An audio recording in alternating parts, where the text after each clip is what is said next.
आज हम बात करने वाले हैं atomic habits by James clear book के बारे में। रात के करीब 11 बजे थे और अभय अपने छोटे से कमरे में बैठा मोबाइल स्क्रीन पर स्क्रॉल करता जा रहा था। हर दिन की तरह आज भी उसने सोच रखा था कि कल से सब बदलूंगा। वो जिम ज्वाइन करेगा, हेल्थी खाना खाएगा, अपने ड्रीम स्टार्टअप के लिए काम शुरू करेगा।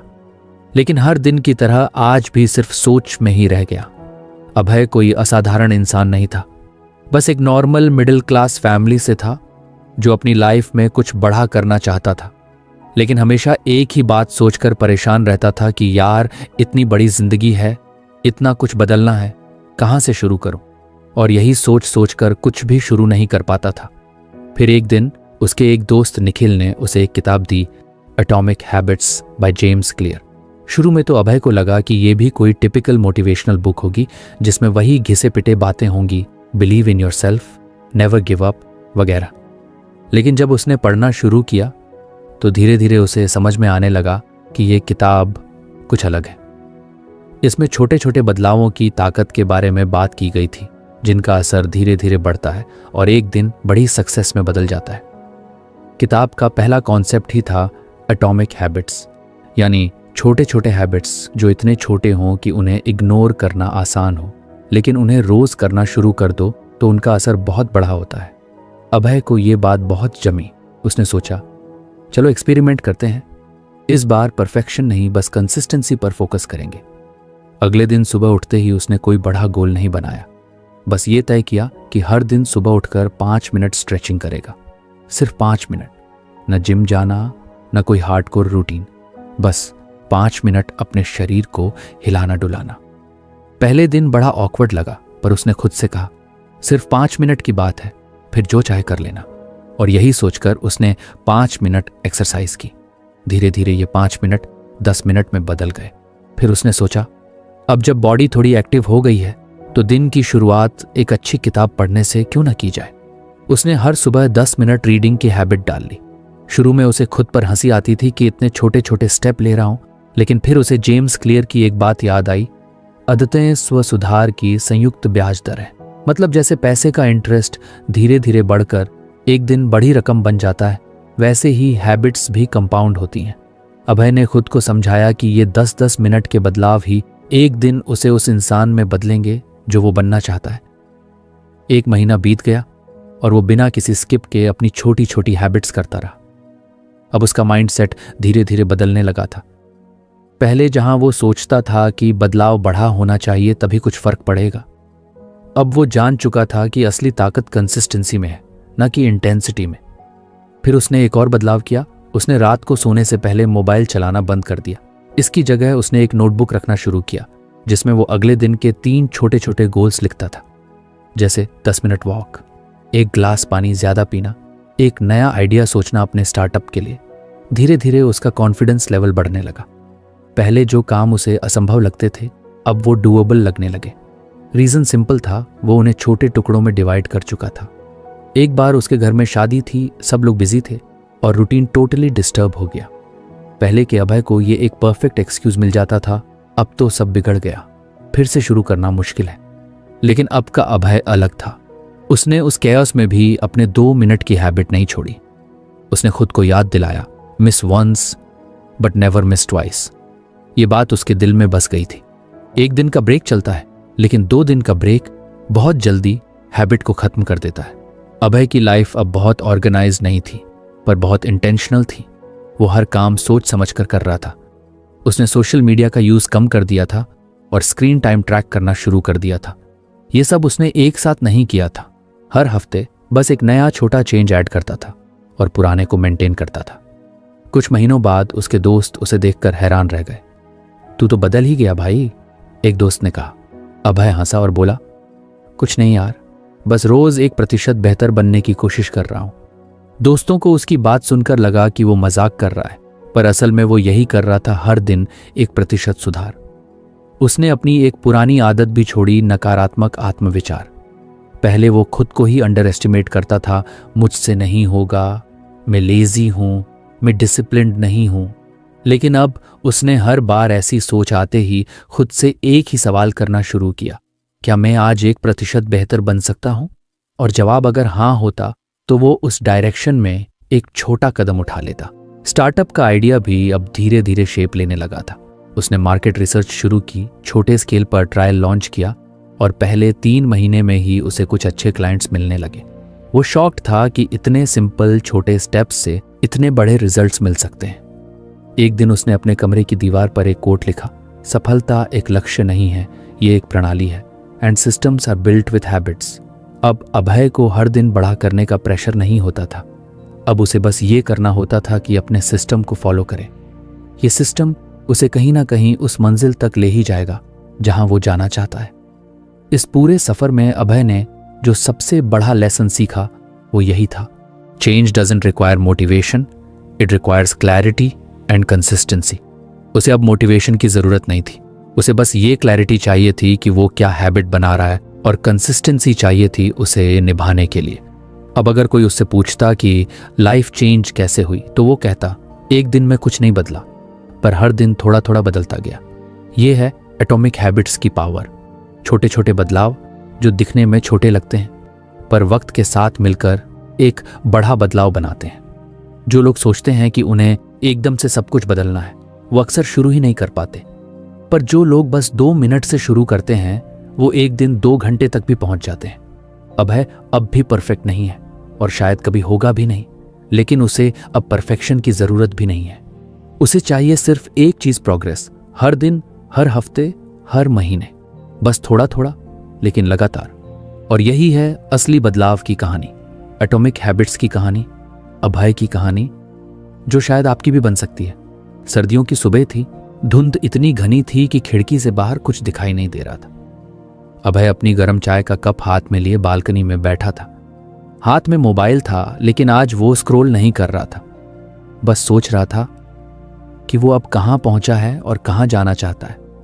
पिछले कुछ महीनों में उसने खुद को बहुत बदलते देखा था, लेकिन अब वो एक और डीपर सवाल से जूझ रहा था, मैं कौन बन रहा हूं? अभय को अब समझ आने लगा था कि सिर्फ गोल सेट करना काफी नहीं होता। जैसे मैं 10 किलो वजन कम करना चाहता हूं, या मुझे सक्सेसफुल बिजनेसमैन बनना है, ये सब आउटकम बेस्ड गोल्स होते हैं। लेकिन असली बदलाव तब होता है जब हम खुद से पूछते हैं, मैं कौन बनना चाहता हूं? उसने अपने स्टार्टअप पर काम करना शुरू कर दिया था। कुछ क्लाइंट्स भी जुड़ चुके थे, लेकिन एक दिन क्लाइंट से बहुत गंदी फीडबैक मिली।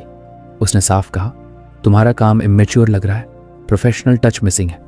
पहले का अभय होता तो डिमोटिवेट होकर सब छोड़ देता, लेकिन अब उसने खुद से एक सवाल पूछा, अगर मैं एक रिस्पॉन्सिबल एंटरप्रेन्योर बनना चाहता हूं तो मैं इस फीडबैक से कैसे डील करूंगा? यही आइडेंटिटी बेस्ड सोच थी। उसने आउटकम की परवाह नहीं की, बस खुद से जुड़ने की कोशिश की। वो सोचने लगा, क्या मैं ऐसा इंसान हूं जो मुश्किलों में पीछे हटता है, या वो जो उनसे सीखता है? उसने अगले दिन से खुद की आइडेंटिटी रीडिफाइन करनी शुरू की। अब हर हैबिट सिर्फ किसी गोल को पाने के लिए नहीं थी, बल्कि खुद को एक बेहतर इंसान बनाने के लिए थी। जैसे वो अब खुद से कहता, मैं वो इंसान हूं जो हर दिन कुछ नया सीखता है। इसके लिए उसने रोज 15 मिनट कुछ नया पढ़ना शुरू किया। वो अब ये नहीं सोचता था कि मुझे 1 महीने में ये किताब खत्म करनी है, बल्कि वो सोचता, एक पढ़ने वाला इंसान हर दिन थोड़ा पढ़ता ही है। फिर उसने एक दिन खुद से कहा, मैं डिसिप्लिन्ड आदमी हूं, और उस थॉट के साथ उसने हर सुबह उठकर अपने बिस्तर को सही से लगाना शुरू किया। ये कोई बड़ा काम नहीं था, पर यह एक सिग्नल था उसके सबकॉन्शियस माइंड के लिए, मैं ऐसा इंसान हूं जो अपने आसपास की चीजों का ख्याल रखता है। धीरे धीरे उसकी सोच बदलने लगी। अब अगर कोई उससे कहता, यार तू तो बड़ा समय पर उठने लगा, तो वो हंसकर कहता, क्योंकि मैं अर्ली राइजर बनना चाहता हूं। यानी अब वो हैबिट्स आउटकम की वजह से नहीं, अपनी आइडेंटिटी की वजह से बना रहा था। एक बार उसके दोस्त राहुल ने पूछा, तू इतना कंसिस्टेंट कैसे रह लेता है? मुझसे तो कोई हैबिट टिकती ही नहीं। अभय ने मुस्कुराकर जवाब दिया, क्योंकि मैं हैबिट नहीं बना रहा, मैं खुद को नया बना रहा हूं। राहुल को यह बात समझ नहीं आई। उसने पूछा, मतलब? अभय बोला, देख, जब कोई कहता है कि मैं स्मोकर हूं लेकिन छोड़ने की कोशिश कर रहा हूं, तो वो अभी भी खुद को स्मोकर ही मानता है। लेकिन जब कोई कहता है मैं नॉन स्मोकर हूं, तब वो खुद को एक नई आइडेंटिटी दे देता है, और उस आइडेंटिटी के हिसाब से उसके एक्शंस बदल जाते हैं। राहुल चुप हो गया। शायद पहली बार उसने इतनी गहराई से हैबिट और आइडेंटिटी को जोड़कर देखा था। अभय अब खुद को एंटरप्रेन्योर की तरह बिहेव करने लगा था। भले ही उसका स्टार्टअप अभी बहुत बढ़ा नहीं था। उसने अपनी लैंग्वेज बदल दी थी। अब वो कहता, मेरा बिजनेस, ना कि मेरा छोटा सा ट्राई। इस छोटे से बदलाव ने उसके कॉन्फिडेंस को बहुत ऊपर उठा दिया। उसने एक डायरी बनानी शुरू की जिसमें वो रोज खुद से एक सवाल पूछता, आज मैंने ऐसा क्या किया जो उस इंसान के करीब मुझे ले गया जो मैं बनना चाहता हूं। कभी जवाब होता, मैंने क्लाइंट की बात ध्यान से सुनी और डिफेंसिव नहीं हुआ। कभी होता, मैंने मोबाइल साइड में रखकर 1 घंटे डीप वर्क किया। कभी कभी कुछ नहीं होता और वो ऑनेस्ट रहता, आज मैं डिस्ट्रैक्टेड था लेकिन कल बेहतर बनूंगा। धीरे धीरे उसकी ये सेल्फ रिफ्लेक्शन हैबिट बन गई। अब वो खुद से लड़ने के बजाय खुद से जुड़ने लगा था। उसके अंदर का ट्रांसफॉर्मेशन अब बाहर दिखने लगा था। उसकी बॉडी लैंग्वेज कॉन्फिडेंट हो गई थी। उसने किसी को इम्प्रेस करने के लिए नहीं बल्कि खुद से कनेक्टेड रहने के लिए ड्रेसिंग पर ध्यान देना शुरू किया। वो सोचता, मैं एक डिसिप्लिन्ड, प्रेजेंटेबल, रिस्पेक्टफुल इंसान हूं और मुझे उसी के अनुसार दिखना भी चाहिए। उसने एक बहुत ही सिंपल तरीका अपनाया।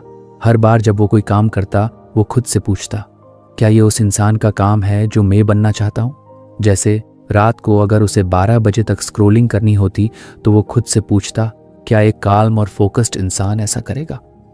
अगर जवाब नहीं होता तो वो मोबाइल बंद करके सो जाता। ये सारे चेंजेस छोटे छोटे थे पर उन्होंने अभय की आइडेंटिटी को रीइंफोर्स किया। अगर आपको हमारी फ्री समरी अच्छी लगती है तो आप हमारे चैनल को सब्सक्राइब कर सकते हैं, हमारी मेंबरशिप खरीद सकते हैं या हमें यूपीआई के थ्रू सपोर्ट कर सकते हैं। अब समरी पर वापस चलते हैं। अब वो सिर्फ बदलाव नहीं कर रहा था, वो बदलाव को जी रहा था। फिर एक दिन एक बड़ा मोमेंट आया। उसे एक प्रेस्टिजियस इवेंट में एंटरप्रेन्योर के रूप में इनवाइट किया गया था। उसके पास खुद का कोई फैंसी ऑफिस नहीं था, स्टाफ भी छोटा था, लेकिन फिर भी उसे बुलाया गया क्योंकि लोग उसकी सीरियसनेस और वर्क एथिक को पहचानने लगे थे। उसने स्टेज पर जाकर जब माइक पकड़ा तो उसका पहला वाक्य था, मैं यहाँ किसी बड़े अचीवमेंट की वजह से नहीं बल्कि अपनी आइडेंटिटी की वजह से खड़ा हूं। मैंने खुद को एक कमिटेड लर्नर और एंटरप्रेन्योर मानना शुरू किया और वही बन गया। हॉल में तालियां बज रही थीं और अभय की आंखों में चमक थी। वो जानता था कि उसकी जर्नी अभी लंबी है, लेकिन अब उसे कोई डाउट नहीं था कि वो कौन है। रात को जब वो घर लौटा तो उसने अपने नोटबुक में लिखा, आइडेंटिटी पहले बनाओ, रिजल्ट खुद आ जाएंगे। उस दिन के बाद उसने गोल सेटिंग से ज्यादा आइडेंटिटी बिल्डिंग पर ध्यान देना शुरू कर दिया। अब उसके लिए यह जरूरी नहीं था कि वो 1 साल में कितना कमा लेगा, बल्कि यह जरूरी था कि वो एक ऐसा इंसान बने जो कंसिस्टेंटली वैल्यू देता रहे, प्रोक्रेस्टिनेट करता था, दूसरों को ब्लेम करता था और खुद को कंफ्यूज्ड फील करता था। आज का अभय उन सब चीजों से अलग था। वो शांत था, क्लियर था और सबसे जरूरी अपने डिसीजंस में इंटेंशनल था। उसने महसूस किया कि आइडेंटिटी बेस्ड हैबिट्स की सबसे बड़ी खूबी यह है कि वो टेम्पोरेरी नहीं होती। जैसे अगर कोई सिर्फ 10 किलो वजन कम करना चाहता है तो वो वेट लॉस के बाद फिर से अपनी पुरानी हैबिट्स में लौट सकता है, लेकिन अगर कोई खुद को फिट पर्सन मानने लगता है तो वो हमेशा हेल्थ को प्रायोरिटी देगा। अभय ने यही प्रिंसिपल हर जगह अप्लाई किया। अब वो खुद से कहता, मैं वो इंसान हूं जो कमिटमेंट्स निभाता है, मैं वो इंसान हूं जो हर दिन कुछ वैल्यूबल सीखता है, मैं वो इंसान हूं जो डिसिप्लिन को एंजॉय करता है। अब उसकी आइडेंटिटी ही उसकी हैबिट बन गई थी। इस पूरे जर्नी में उसने ये सीखा कि अगर हम सिर्फ रिजल्ट्स पर फोकस करेंगे तो वो कभी भी शॉर्ट टर्म हैप्पीनेस से ज़्यादा नहीं देंगे, लेकिन अगर हम अपनी आइडेंटिटी को अपग्रेड करेंगे तो वो हैबिट्स नेचुरली हमारे जीवन का हिस्सा बन जाएंगी। आज भी जब अभय अपने दिन की शुरुआत करता है तो किसी चेकलिस्ट से नहीं बल्कि इस सोच से करता है, आज मैं उस इंसान की तरह जीऊंगा जो मैं बनने की कोशिश कर रहा हूं। और यही माइंडसेट उसकी सबसे बड़ी ताकत बन गया है, क्योंकि जब आपकी आइडेंटिटी हैबिट्स को ड्राइव करती है तो मोटिवेशन की जरूरत नहीं पड़ती, बस जीना होता है जैसे आप पहले से ही वो इंसान है। रात के लगभग 9 बजे थे। अभय अपने छोटे से ऑफिस में बैठा अपनी नोटबुक के पुराने पन्ने पलट रहा था। इन पन्नों में पिछले कुछ महीनों की सारी प्लानिंग, एक्सपेरिमेंट्स और रिफ्लेक्शंस भरे पड़े थे। हर पन्ना जैसे उसके खुद के एक नए वर्जन को दिखा रहा था। लेकिन आज वो सिर्फ पढ़ने नहीं बैठा था, बल्कि एक नई परेशानी का हल ढूंढने की कोशिश कर रहा था। कुछ हफ्तों से उसका एक नया गोल था, डेली जर्नलिंग। उसे लगा था कि ये उसकी क्लैरिटी और सेल्फ अवेयरनेस बढ़ाने में मदद करेगा। शुरुआत में 2-3 दिन सब सही चला, लेकिन फिर वो कंसिस्टेंसी टूटने लगी। वो जानना चाहता था कि इस बार उसकी हैबिट टिक क्यों नहीं पा रही। तभी उसे याद आया, एटॉमिक हैबिट्स में एक कॉन्सेप्ट था, the 4 laws of behaviour change, cue, craving, response और रिवॉर्ड। उसने सोचा क्यों ना इस फॉर्मूला को इस्तेमाल करके देखा जाए। अगली सुबह उसने खुद से कहा, चलो इस हैबिट को बिहेवियर के इन 4 लेयर्स में तोड़ते हैं, शायद यही मेरी प्रॉब्लम सॉल्व कर दे। सबसे पहले था क्यू, यानी वो सिग्नल जो किसी हैबिट की शुरुआत करता है। उसने सोचा, मैं जर्नलिंग कब करता हूं? जवाब था, जब रात को सब काम खत्म हो जाते हैं, लेकिन तब तक वो थक चुका होता है और अक्सर मोबाइल स्क्रॉल करते करते सो जाता है। तो उसने सबसे पहले क्यू बदलने का फैसला किया। अब वो जर्नलिंग सुबह करेगा जब माइंड फ्रेश रहता है, और क्यू होगा उसके डेस्क पर रखा उसका फेवरेट पेन और नोटबुक जो अब तक दराज में बंद रहते थे। उसने दोनों चीज़ें बाहर डेस्क पर रख दी ताकि उन्हें देखकर उसे हर दिन वही काम याद आए।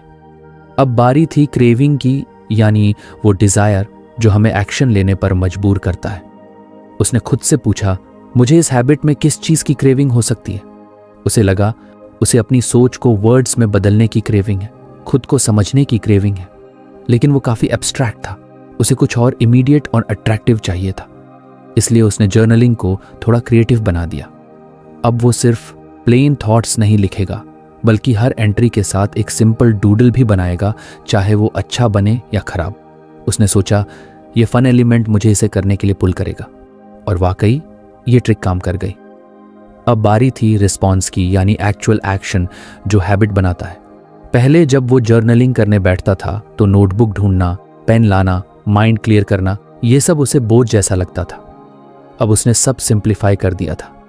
नोटबुक और पेन पहले से रेडी रहते थे और उसने एक फिक्स्ड फॉर्मेट बना लिया था, 3 lines gratitude, 1 line lesson of the day और 1 डूडल। इससे उसे सोचने में ज्यादा एनर्जी नहीं लगती थी और रिस्पॉन्स आसान हो गया। अब बचा रिवॉर्ड, यानी उस हैबिट को रिपीट करने की वजह। पहले उसे जर्नलिंग के इमीडिएट बेनिफिट्स समझ नहीं आते थे, इसलिए उसने रिवॉर्ड सिस्टम खुद क्रिएट किया। हर जर्नलिंग के बाद वो खुद को एक स्टार स्टिकर देता था जो वो अपने वॉल कैलेंडर पर चिपकाता था, और हर 7 स्टार पर वो खुद को एक छोटा सा रिवॉर्ड देता, कभी अपनी फेवरेट कॉफी, कभी एक नया बुकमार्क, कभी एक सोलो वॉक। ये सिंपल रिवॉर्ड्स ने उस हैबिट को और भी सेटिस्फाइंग बना दिया। ये 4 स्टेप्स, क्यू, क्रेविंग, रिस्पॉन्स और रिवॉर्ड, मिलकर अब उसकी नई जर्नलिंग हैबिट को सपोर्ट कर रहे थे। उसने खुद को एक सिस्टम दिया था जिसमें मोटिवेशन की जरूरत ही नहीं थी।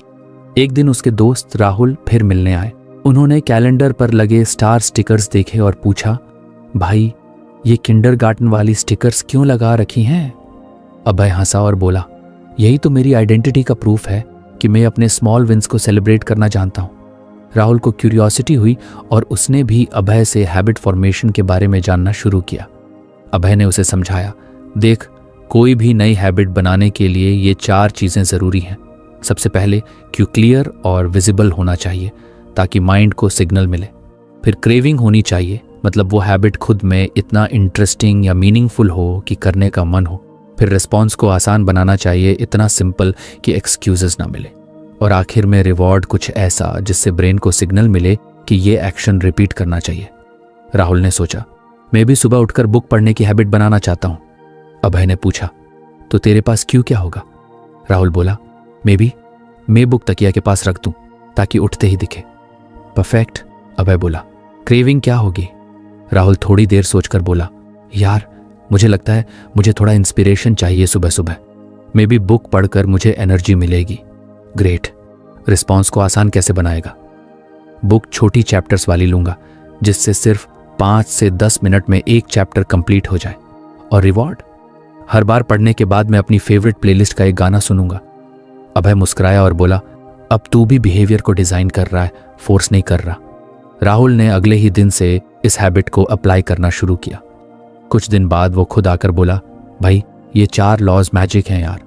अब लग रहा है कि मैं हैबिट्स को समझ रहा हूं, बस झेल नहीं रहा। अभय ने उसे याद दिलाया, क्योंकि बिहेवियर चेंज कभी मोटिवेशन से नहीं, डिजाइन से होता है। अभय ने अब इस फ्रेमवर्क को अपने बाकी हैबिट्स में भी अप्लाई करना शुरू कर दिया। जैसे सोशल मीडिया टाइम कम करने के लिए क्यू को एलिमिनेट किया, उसने इंस्टाग्राम को लास्ट स्क्रीन पर डाल दिया। क्रेविंग को रीडायरेक्ट किया, बोर्डम में वो जर्नलिंग या पढ़ना चुनता। रिस्पॉन्स को हार्डर बनाया, फोन में ऐप ओपन करने से पहले 10 सेकंड की डिले ऐप लगाई। और रिवॉर्ड? स्क्रीन टाइम कम होते ही वो खुद को 10 रुपये डेली पिगी बैंक में डालता, जिससे महीने के अंत में वो अपनी फेवरेट चीज खरीद सके।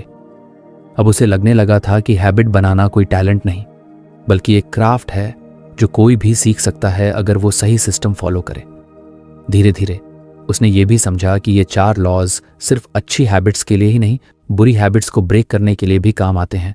बस उल्टा सोचने की जरूरत है। बुरी हैबिट तोड़नी है तो क्यू को इनविजिबल बना दो, क्रेविंग को अनअट्रैक्टिव बनाओ, रिस्पॉन्स को डिफिकल्ट बनाओ और रिवॉर्ड को अनसेटिस्फाइंग। जैसे मोबाइल स्क्रॉलिंग से बचने के लिए उसने फोन को दूसरे कमरे में चार्ज पर लगाना शुरू किया। उसने सोशल मीडिया को ग्रे स्केल में रखा, जिससे विजुअल्स डल लगे। उसने लॉक स्क्रीन पर रिमाइंडर लगाया, क्या यह काम तेरे उस इंसान को करीब ले जाएगा जो तू बनना चाहता है? और अगर कभी उसने टाइम वेस्ट किया तो उसे अपनी पिगी बैंक से 10 रुपए निकालकर पेनल्टी जार में डालने पड़े। इस प्लेफुल डिजाइन ने उसे बुरे बिहेवियर से भी दूर रखा।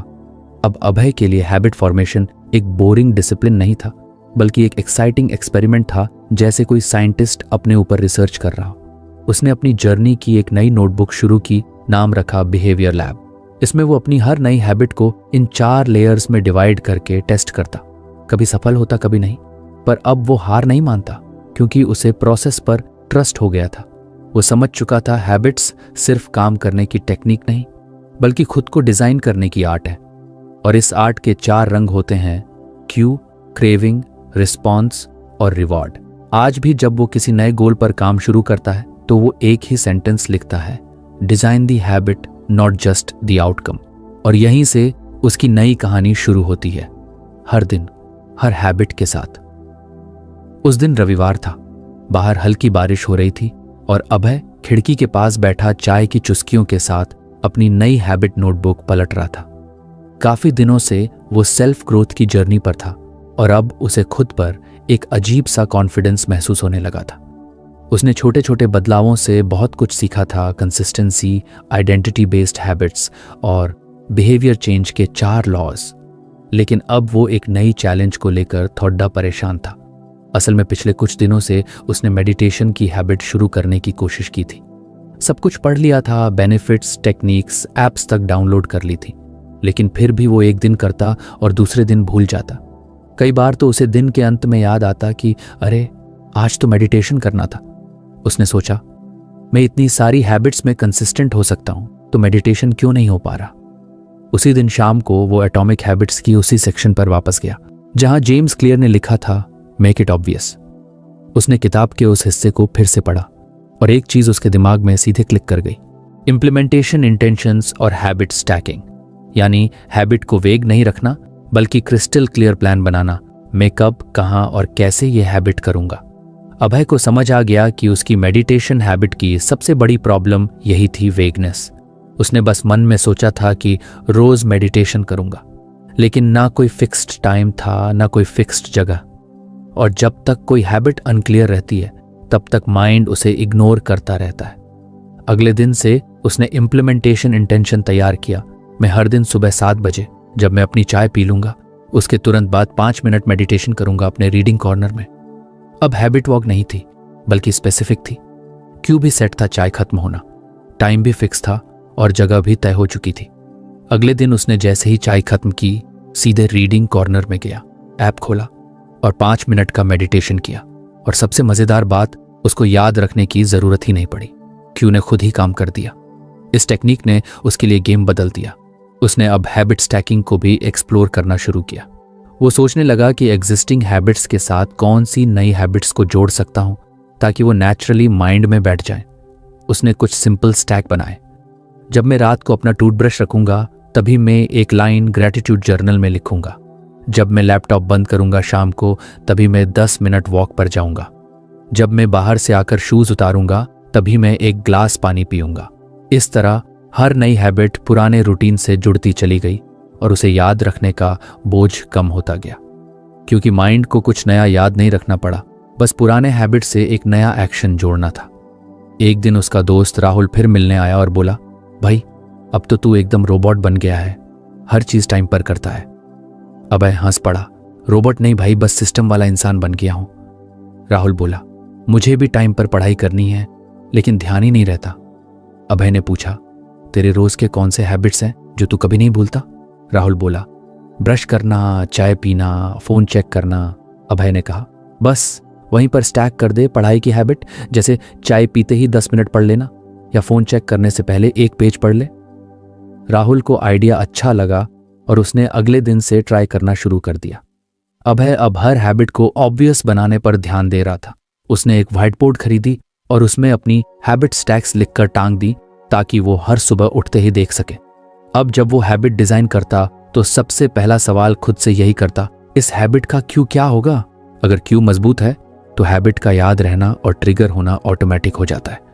कुछ हफ्तों बाद उसने देखा कि मेडिटेशन की हैबिट अब उसके सिस्टम में इंटीग्रेट हो गई थी। अब वो चाय पीते ही बिना सोचे मेडिटेशन शुरू कर देता था। यही तो मैजिक था हैबिट स्टैकिंग का, एक बिहेवियर से दूसरे बिहेवियर का नेचुरली जुड़ जाना। एक और मजेदार बदलाव उसने अपने एनवायरनमेंट में किया। उसने अपनी फेवरेट बुक्स को घर के ऐसे कोनों में रखना शुरू किया जहां उसकी नज़र बार बार जाती थी, जैसे डाइनिंग टेबल, बेड साइड और इवन बाथरूम शेल्फ पर भी। उसने जाना कि what you see is what you do. अब फोन को दूर और किताबों को पास रखने से रीडिंग खुद ब खुद बढ़ने लगी। उसने खुद से कहा, सही आदत को दिखाएं और गलत आदत को दिखाएं ना। और यही प्रिंसिपल उसने मोबाइल यूज पर भी लगाया। उसने डिस्ट्रैक्टिंग एप्स को दूसरे फोल्डर में डाल दिया और होम स्क्रीन पर केवल वो एप्स छोड़ी जो उसे ग्रोथ में मदद करती थीं, जैसे किंडल, नोशन और मेडिटेशन ऐप। फिर उसने एक और कॉन्सेप्ट अपनाया, हैबिट एनवायरनमेंट। उसने खुद के लिए एक रीडिंग कॉर्नर बनाया जहां सिर्फ किताबें और एक आरामदायक कुर्सी थी। जैसे ही वो वहां बैठता, उसका ब्रेन सिग्नल लेता, अब पढ़ने का टाइम है। ये प्लेस स्पेसिफिक क्यू उसे एक्शन में हेल्प करता था। उसने जाना कि एनवायरनमेंट साइलेंटली हमारी डिसीजंस को शेप करता है। धीरे धीरे उसके घर के हर कोने का एक पर्पस बन गया। स्टडी टेबल सिर्फ डीप वर्क के लिए, बेड सिर्फ सोने के लिए और सोफा कैजुअल टॉक्स के लिए। इससे हर हैबिट को एक फिजिकल क्यू से मिल गया और डिस्ट्रैक्शंस धीरे धीरे कम होने लगे। अब उसके लिए मोटिवेशन की जरूरत नहीं थी, क्लैरिटी ही उसकी मोटिवेशन बन चुकी थी।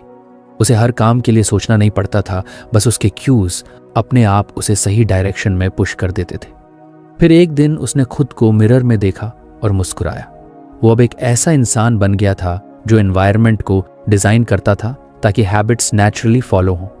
वो जानता था कि क्लैरिटी एक्शन को ट्रिगर करती है और वेग सोच सिर्फ डिले करती है। आज भी जब कोई उससे पूछता, तू हैबिट मेंटेन कैसे कर लेता है, तो वो जवाब देता, मैं हैबिट्स नहीं बनाता, मैं क्यूज बनाता हूं। क्यू ट्रिगर करता है craving, craving leads to response and reward seals the deal. बस क्लैरिटी चाहिए, कब, कहां और कैसे। उसकी जिंदगी अब क्यू बेस्ड लिविंग बन चुकी थी, इंटेंशनल, डिजाइंड और डिस्ट्रैक्शन फ्री। क्योंकि जब हैबिट्स ऑब्वियस होती हैं तो उनका फॉलो होना मुश्किल नहीं होता, वो बस फ्लो हो जाती हैं। अभय की जिंदगी अब काफी बदल चुकी थी। उसकी सुबह काल्म और फोकस्ड होती थी, दिन प्रोडक्टिव और रातें रिफ्लेक्टिव। उसने जो छोटी छोटी हैबिट्स अडॉप्ट की थी वो अब उसकी आइडेंटिटी का हिस्सा बन चुकी थी। लेकिन एक आदत ऐसी थी जो बार बार शुरू होकर टूट जाती थी, एक्सरसाइज। उसने कई बार सोचा था कि उसे फिट रहना चाहिए। उसने रनिंग शूज भी खरीद लिए थे, कुछ यूट्यूब वर्कआउट्स की प्लेलिस्ट भी रेडी थी और स्मार्ट वॉच में रिमाइंडर्स भी सेट कर दिए थे। लेकिन जब भी एक्सरसाइज का टाइम आता वो खुद को टालता रहता, कल से पक्का शुरू करूंगा। एक दिन उसने खुद से सवाल किया, मैं मेडिटेशन कर सकता हूं, जर्नलिंग कर सकता हूं, लेकिन वर्कआउट क्यों नहीं हो पा रहा? जवाब साफ था, उसको यह एक्टिविटी बोरिंग लगती थी। मतलब वो हैबिट अट्रैक्टिव नहीं थी। उसे फिर से एटॉमिक हैबिट्स की एक पुरानी लाइन याद आई, मेक इट अट्रैक्टिव। और इसी के साथ उसे याद आया टेम्पटेशन बंडलिंग का कॉन्सेप्ट, यानी किसी जरूरी लेकिन अनअपीलिंग हैबिट को किसी ऐसी चीज के साथ जोड़ देना जो हमें बहुत पसंद हो। उसने सोचा, मुझे म्यूजिक सुनना बहुत पसंद है, खासकर बॉलीवुड और रेट्रो ट्रैक्स, तो क्यों ना वर्कआउट को म्यूजिक के साथ जोड़ दिया जाए। अगले ही दिन उसने एक वर्कआउट जलवा नाम की एक प्लेलिस्ट बनाई जिसमें उसके फेवरेट डांस नंबर थे। लेकिन सिर्फ इतनी बात से कुछ खास नहीं बदला। फिर उसने एक आइडिया ट्राई किया, मैं सिर्फ तभी अपने पसंदीदा गाने सुनूंगा जब मैं वर्कआउट करूंगा। यानी फेवरेट म्यूजिक सिर्फ तभी मिलेगा जब वो एक्सरसाइज करेगा। ये एक पावरफुल रिवॉर्ड बन गया। अब हर सुबह जब भी म्यूजिक सुनने का मन होता तो वो खुद को याद दिलाता, पहले पुशअप्स, फिर प्लेलिस्ट, और धीरे धीरे ये सिस्टम काम करने लगा। अब उसका माइंड ये सोचने लगा कि वर्कआउट मतलब फन, म्यूजिक और एनर्जी। उसने अपने छोटे से कमरे के एक कोने में मूवमेंट जोन बना लिया, जिसमें योगा मैट, स्किपिंग रोप और एक ब्लूटूथ स्पीकर रखा। ये सेटअप दिखने में बहुत अट्रैक्टिव नहीं था, लेकिन उसके लिए ये एक वाइब बन गया था। धीरे धीरे उसने और भी ट्रिक्स इस्तेमाल करना शुरू किया, जैसे वर्कआउट करते समय वो अपने फेवरेट पॉडकास्ट सुनने लगा जिसमें इंस्पायरिंग लोग अपनी सक्सेस स्टोरीज शेयर करते थे। उसे ऐसा लगता जैसे वो जिम में नहीं, किसी सीक्रेट मास्टर क्लास में हो। इससे हैबिट बोरिंग नहीं बल्कि मोटिवेटिंग लगने लगी। एक दिन उसका दोस्त राहुल फिर आया और उसने देखा कि अभय वर्कआउट के बीच में भी मुस्कुरा रहा था। राहुल बोला, भाई तू तो जिम ना जाने के बावजूद भी इतना कंसिस्टेंट कैसे हो गया? अभय हंसकर बोला, क्योंकि अब वर्कआउट पनिशमेंट नहीं है, पार्टी बन गया है। राहुल को यह कॉन्सेप्ट थोड़ा अजीब लगा, लेकिन जब उसने देखा कि अभय हर दिन डांस, स्ट्रेचेस और पुशअप्स करते हुए फेवरेट सॉन्ग्स पर एंजॉय कर रहा है, तो उसे यकीन हो गया कि यह तरीका काम करता है। अभय ने एक और पावरफुल चीज अपनी हैबिट जर्नी में शामिल की थी, पॉजिटिव इन्फ्लुएंस। उसने नोटिस किया कि उसके आसपास के लोग उसकी कंसिस्टेंसी से इंस्पायर हो रहे थे। धीरे धीरे उसके 2-3 दोस्तों ने भी उससे हैबिट टिप्स लेना शुरू कर दिया था। अब हर रविवार को वो एक स्मॉल हैबिट सर्कल चलाने लगा था, जिसमें उसके 4 दोस्त वीडियो कॉल पर जुड़ते और अपने वीकली विंस और स्ट्रगल्स डिस्कस करते। कोई अपनी रीडिंग हैबिट पर बात करता, कोई स्क्रीन टाइम घटाने पर। यह सर्कल उसका सपोर्ट सिस्टम बन गया था। उसने समझा surrounding yourself with people who already practise the habits you want to build can be extremely powerful. अगर आप उन लोगों के बीच रहो जो फिटनेस, डिसिप्लिन या सेल्फ ग्रोथ को सीरियस लेते हैं, तो आपके लिए भी वही बिहेवियर नॉर्मल लगने लगता है। इसी सोच से प्रेरित होकर उसने ऑनलाइन एक फिटनेस चैलेंज ग्रुप ज्वाइन किया, जहां लोग अपनी डेली प्रोग्रेस शेयर करते थे। उसने भी अपनी वर्कआउट सेल्फीज डालनी शुरू कर दी, और जब दूसरों से थम्स अप मिलने लगे तो मोटिवेशन और बढ़ गया। अब उसे हर दिन एक्सरसाइज करना सिर्फ इसलिए अच्छा नहीं लगता था कि उसे म्यूजिक सुनना मिलता था, बल्कि इसलिए भी क्योंकि उसे एक सेंस ऑफ कम्युनिटी फील होती थी, जैसे वो अकेला नहीं है इस जर्नी में। उसने अपने मोबाइल वॉलपेपर पर एक कोट लिखा, make it easy, make it fun और मेक इट यू। अब उसकी हर हैबिट डिजाइन इसी प्रिंसिपल पर आधारित थी। एक और ट्रिक जो उसने अपनाई, उसने अपने वर्कआउट को विजुअली ट्रैक करना शुरू किया। उसने एक वॉल कैलेंडर पर रेड क्रॉसेस लगाने शुरू किए हर उस दिन जब वो एक्सरसाइज करता, और जब लगातार 7 रेड मार्क्स दिखते तो वो खुद से कहता, ये चेन मत तोड़ो। ये स्मॉल विजुअल रिवॉर्ड ने उसकी हैबिट को और अट्रैक्टिव बना दिया। अब उसे मॉर्निंग रूटीन में एक्साइटमेंट होने लगी थी। वेकअप, चाय, मेडिटेशन, फिर फेवरेट सॉन्ग्स के साथ एक्सरसाइज, ये सब उसकी लाइफ का बेस्ट पार्ट बन गया था। और ये सब सिर्फ इसलिए पॉसिबल हुआ क्योंकि उसने हैबिट को अट्रैक्टिव बना दिया था। एक दिन उसने खुद से रिफ्लेक्ट किया, अगर कोई हैबिट बोरिंग लग रही है तो ये हमारी क्रिएटिविटी की कमी है, उस हैबिट की नहीं। अगर हम उसे अपने टेस्ट के हिसाब से डिजाइन कर लें तो वो सबसे एंगेजिंग बन सकती है। अब वो हर हैबिट से पहले खुद से पूछता, how can I make this fun? अगर वो रीडिंग करता तो कोजी लाइटिंग और चाय के साथ। अगर वो जर्नलिंग करता तो फेवरेट पेन और डूडल्स के साथ। अगर वो डीप वर्क करता तो बैकग्राउंड में फोकस म्यूजिक और प्रॉपर डेस्क सेटअप के साथ। ये छोटे डिजाइन चेंजेस उस बोरिंग टास्क को मैजिकल बना देते थे। एक बार राहुल ने उससे मजाक में कहा, तू हैबिट्स को इतना अट्रैक्टिव बना देता है कि लगता है कोई नेटफ्लिक्स शो देख रहा हूं। अभय ने जवाब दिया, क्योंकि जब हैबिट्स बोरिंग नहीं होती तो एक्सक्यूजेस बचते ही नहीं। अब उसका फोकस सिर्फ सेल्फ डिसिप्लिन पर नहीं था, बल्कि सेल्फ डिलाइट पर भी था। वो जान चुका था कि जब तक कोई हैबिट दिलचस्प ना लगे तब तक वो लंबे समय तक टिकती नहीं।